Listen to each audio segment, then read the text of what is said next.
मुझे बूढ़ा कहा। महात्मा जी बूढ़ा बाबा जी गुस्सा गए, बोले बाबा जी आप बूढ़े हैं, बूढ़ा ना कहूँ तो क्या कहूँ? बोले कहना ही था तो यही कहते रहे भूतपूर्व नवयुवक थोड़ा खसक जाइए।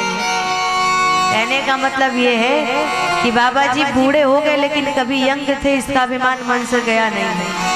अब भूतपूर्व बन गए बाबा जी, भूतपूर्व नवयुवक थोड़ा सा खसक जाइए। ये भी एक प्रकार का अभिमान ही है, पर हमारे राम जी कहते अभिमान को जीवन में रखना ठीक नहीं होता है। तुरंत अभिमान को हमारे श्री राघवेंद्र सरकार ने विदा कर दिया। विनम्रता पूर्वक परशुराम जी महाराज से आग्रह कर रहे हैं। श्री लखनलाल जी महाराज ने यद्यपि वहां पर क्रोध किया, पर राघवेंद्र सरकार परम विनम्र हैं, अपनी विनम्रता दिखा रहे हैं। मैं निवेदन करूं आपसे, हमारे श्री राघवेंद्र सरकार की ऐसी महिमा रही जिस परशुराम जी महाराज के सामने बड़े बड़े राजाओं का मस्तक झुक जाता है, बड़े बड़े राजा जिस परशुराम जी महाराज से कांप उठते हैं, ऐसे श्री परशुराम जी महाराज भी हमारे प्रभु श्री राघवेंद्र सरकार के चरणों में प्रणाम करते हैं, स्तुति करते हैं। गोस्वामी जी महाराज निवेदन कर रहे हैं, हे रघुकुल नायक आपकी जय जय हो, कही जय रघुकुल के, जय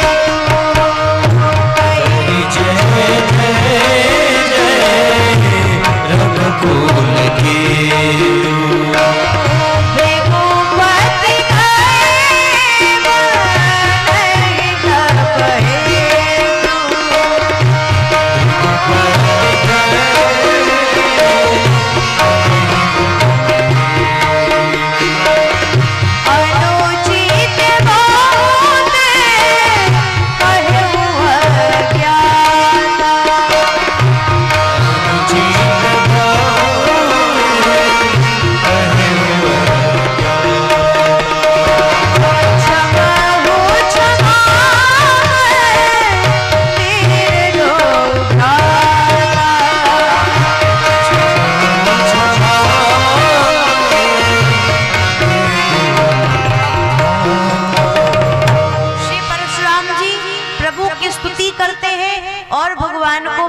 करके वहां से भजन करने के लिए पधारे।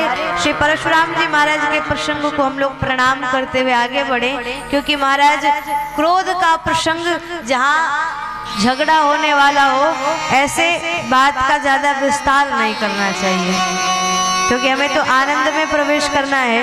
और वैसे भी आप वाल्मीकि रामायण में पढ़ेंगे, वहां श्री राम विवाह के बाद श्री परशुराम जी महाराज का पदार्पण हुआ है, लेकिन श्री रामचरितमानस में राम विवाह से पहले ही श्री परशुराम जी महाराज का पदार्पण हुआ। क्यों? बोले हमारे गोस्वामी तुलसीदास जी महाराज नहीं चाहते कि श्री सीताराम जी के विवाह के बाद कोई झंझट, कोई झगड़ा उत्पन्न हो, इसलिए जो भी झंझट झगड़ा आने वाला है विवाह के पहले ही आके समाप्त हो जाए। इसलिए गोस्वामी जी महाराज ने बुलाया और जल्दी से प्रणाम करके विदा भी कर दिया। हम लोगों को विवाह महोत्सव में प्रवेश करना है, सो विलंब न करते हुए जब श्री परशुराम जी महाराज गए तो पुनः मिथिला में आनंद का माहौल छा गया। मिथिलावासी आनंदित हो गए। देवन दीनी दूंदुबी प्रभु पर बरसे फूल, हर से पूर्ण नारी तब मिट्टी मोह में सूल। महाराज देवता लोग आकाश से पुष्प की वृष्टि करने लगे, जय जयकार करने लगे, बोलिए राघवेंद्र सरकार की जय। कितने लोग भोजन करके आए, हाथ ऊपर करेंगे।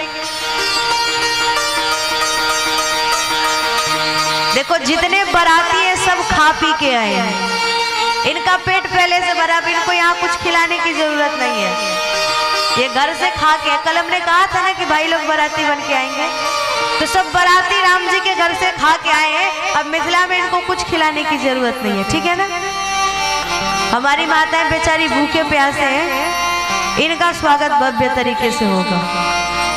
खा के अगर आए हैं तो थोड़ा जोर से जयकारा लगाइए, ताकि हमारे राम जी की बारात जल्दी से अयोध्या से मिथिला में पहुंच जाए और आपके इस कथा पंडाल में आ जाए। हमारे स्वरूप सरकार आकर के कब से खड़े विराजमान है बारात को लेके, तो थोड़ा जोर से जयकार लगाइए, बोलिए राघवेंद्र सरकार। अभी आवाज नहीं पहुंची अयोध्या। भले राम जी चले आए हैं, राम जी तो पहले ही आ गए थे, लेकिन दशरथ जी महाराज तभी आएंगे जब आवाज आपकी पहुंचेगी। राम जी तो पहले से ससुराल में आके बैठे थे, इनको तो विवाह की बड़ी जल्दी थी, जो बिना बुलाए हमारे मिथिला में आ गए। महाराज, हमारे मिथिला वालों की विशेषता क्या है? हमारे मिथिला वालों की विशेषता क्या है? बोले, जिस पूर्ण ब्रह्म परमात्मा को पाने के लिए ऋषि मुनि महात्मा करोड़ों वर्ष तपस्या करते रहते हैं ना, एक झलक नहीं मिल पाता, ऐसे ब्रह्म हमारे मिथिला में प्रेम के वशीभूत होकर के बिना बुलाए दूल्हा बन के आ जाते। तभी तो मिथिला वाले कहते हैं, मेरे मिथिला देश में, हे प्रभु मेरे मिथिला की क्या विशेषता है? मेरे मिथिला देश में धार्यो दूल्हवे, ताते यही उपासना चाहिए हमें, ताते यही उपासना चाहिए हमें। बोले दुल्हा सरकार की, अवध मिथिला धाम। अब मिथिला वाले आनंदित हुए। श्री जनक जी महाराज से विश्वामित्र जी ने कहा, राजन अब आप विलंब मत करिए, पाती लेकर के आप अयोध्या में भेजिए। अब महाराज श्री दशरथ जी बारात लेकर के हमारे मिथिला में आएंगे और पूरे वेद विधि के द्वारा श्री राम और श्री सीता का विवाह इस मिथिला के विवाह मंडप में संपन्न होगा। यही हमारी इच्छा है। श्री जनक जी महाराज ने पाती लिखा और पाती लेकर के श्री जनक जी महाराज मिथिला में भेजते हैं, श्री अयोध्या में भेजते हैं। दूत पाती लेकर के आए। श्री दशरथ जी महाराज सिंहासन पे बैठे थे। अवध के दूतों ने जाके कहा, महाराज जय हो आपकी, जय हो आपकी। क्या हुआ? बोले, महाराज मिथिला से 2 दूत आए हैं। दशरथ जी सिंहासन पे बैठे थे। महाराज श्री दशरथ जी को ऐसा लगा किसी ने आके कह दिया है कि मिथिला से आपके दोनों पूत आए हैं। श्री दशरथ जी सिंहासन छोड़ करके दौड़े। देखा कि दूतों ने श्री दशरथ जी को प्रणाम किया, पाती पकड़ा दिया। बोले, महाराज बधाई हो आपको, अब आप विलंब मत करिए। क्या करूं मैं, ऐसा क्या हुआ है? बोले, हे महाराज क्या बताएं, आपके जो दोनों बारे, जो आपके दोनों लालन है ना, जब से अयोध्या से गए हैं विश्वामित्र जी महाराज के साथ, उनकी यश कीर्ति हम कैसे गाएं? महाराज कितना बड़ा बड़ा कार्य किया है। पाती में सब कुछ लिखा था महाराज श्री जनक जी ने। जब आपके दोनों पूत अयोध्या से निकले तो रास्ते में ताड़का का वध किया, मारीच का वध करते हुए, शुबाहु का वध करते हुए, मारीच का प्रावीच करते हुए, अपनी चरण धूलि से अहिल्या का उद्धार करते हुए आपके दोनों पुत्र हमारे मिथिला में पहुंच गए और अपने रूप का जादू दिखा करके सभी मिथिला वालों को अपने बस में कर लिया है। और महाराज क्या बताएं, जिस शिव धनुष को बड़े बड़े राजा लोग हिला तक नहीं पाए, ऐसे शिव धनुष को उठा के आपके बड़े वाले राजकुमार श्री राम जी ने तोड़कर भूमि पे गिरा दिया। महाराज श्री जनक जी के प्रतिज्ञा का मान रखते हुए, अभिमानियों के अभिमान का मर्दन करते हुए, क्या बताएं उनकी विशेषता क्या है। महाराज जिस परशुराम जी के सामने पूरी दुनिया नतमस्तक होती है, ऐसे श्री परशुराम जी आपके लालाओं को प्रणाम करके चले गए। ये आपके लालाओं की विशेषता है। श्री दशरथ जी महाराज को देखिए, दूतों से कितने प्रेम से बात कर रहे हैं। महाराज बात करने की शैली अगर सीखनी हो तो श्री दशरथ जी से सीखिए। अयोध्या नरेश चक्रवर्ती सम्राट महाराज श्री दशरथ जी मिथिला के दूतों से कितने प्रेम से बात कर रहे। गोस्वामी जी महाराज लिखते हैं, भैया कहूं कुशल दो बारे,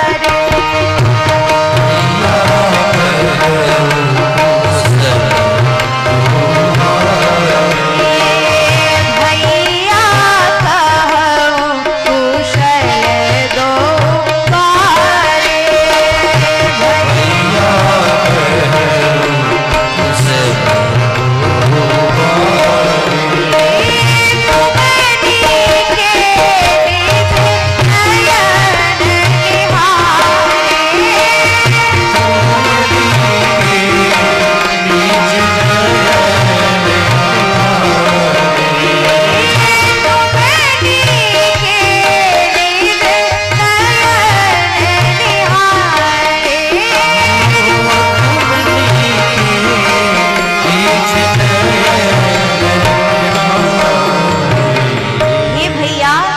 बताओ तो सही मेरे दोनों बारे मिथिला में कुशल तो है ना, क्योंकि तुम अभी अभी उनको अपने नेत्रों से देख करके आ रहे हो। बहुत दिन हो गया है महाराज राम लखन को देखे हुए। कितने प्रेम से श्री दशरथ जी महाराज दूतों से बात कर रहे हैं। आज का कोई व्यक्ति रहता तो क्या कहता, बोले हम इतने ऊंचे गद्दी पे बैठे हैं, हम राजा हैं, हम इतने बड़े व्यक्ति हैं, हम छोटे से बात नहीं करेंगे। जो हमसे आजकल के लोग क्या कहते, बोले भैया स्टेटस देख करके किसी से बात करो। राम कथा ये शिक्षा नहीं देती है। दशरथ जी राजा हैं, पर मिथिला के दूतों को भैया शब्द से संबोधित किया। और आजकल के लोग थोड़े से धनवान हो जाते हैं, थोड़े से रूपवान हो जाते हैं, थोड़े से विद्वान हो जाते हैं, थोड़े से प्रतिष्ठावान हो जाते हैं, तो क्या कहते हैं, बोले छोटे लोगों के मुंह नहीं लगना चाहिए, छोटे लोगों से बात नहीं करनी चाहिए, अपना स्टेटस देख करके बराबरी में मित्रता करो, बराबर के लोगों से संबंध रखो, बराबर के लोगों से बात करो। पर महाराज इस बात का हम खंडन करते हैं। आजकल के लोग कहते हैं कि मित्रता बराबरी में होनी चाहिए, लेकिन महाराज बराबरी में मित्रता होने का क्या लाभ? क्या भगवान श्री कृष्ण ने सुदामा जी से मित्रता सुदामा जी के स्टेटस को देख के किया था? अगर बराबरी में मित्रता हो तो समाज को क्या लाभ होगा? अगर बराबरी में मित्रता हो तो समाज को लाभ क्या होगा? कुछ लाभ नहीं होगा। भगवान श्री कृष्ण ने सुदामा जी से मित्रता की, यद्यपि सुदामा जी की लेने की भावना नहीं थी, लेकिन सुदामा जी को लाभ हुआ। अगर समाज में समान वर्ग से मित्रता होगी तो एक दूसरे को कोई फायदा नहीं होगा। इसलिए समाज का कोई बड़ा व्यक्ति अगर छोटे व्यक्ति से मित्रता करता है तो उस बड़े व्यक्ति से छोटे को लाभ हो सकता है। इसलिए झुक के रहना सीखिए, सबको मिला के रहना सीखिए।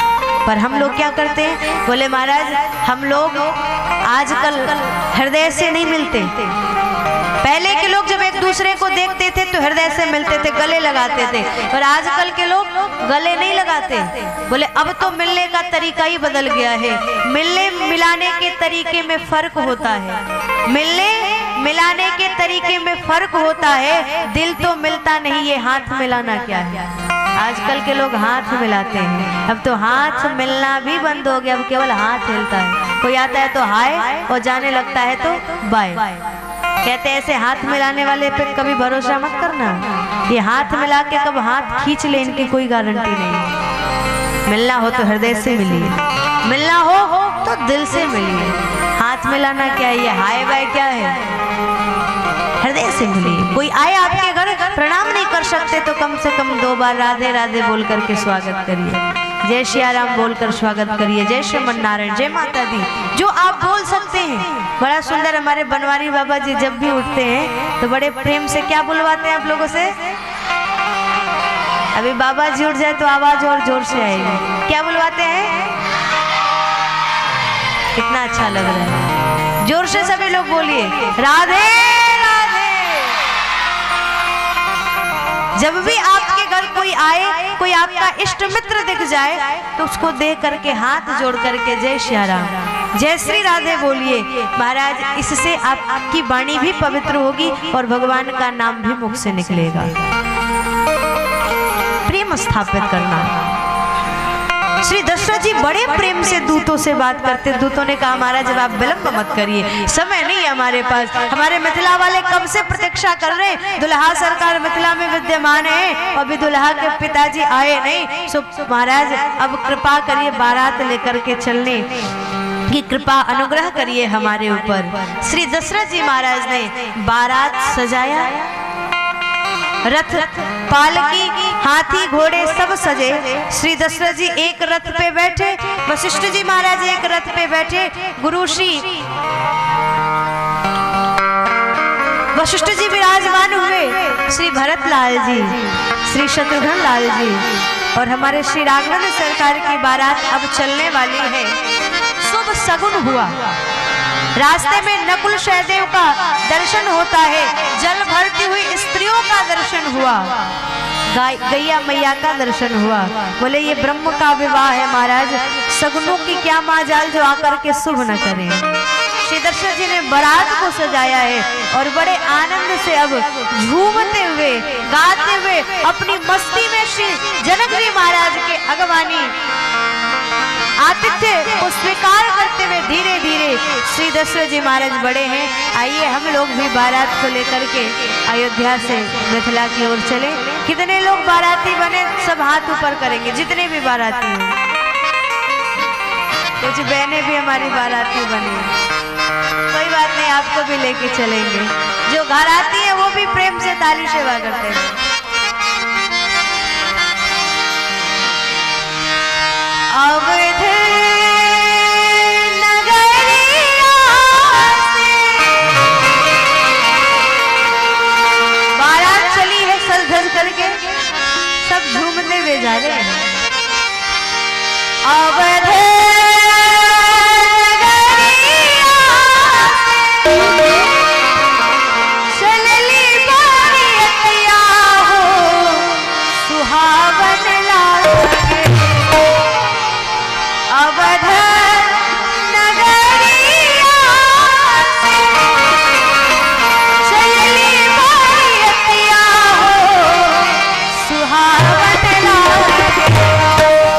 जनक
चले हैं, पर अभी बहुत धीरे धीरे बारात लेके आ रहे हैं।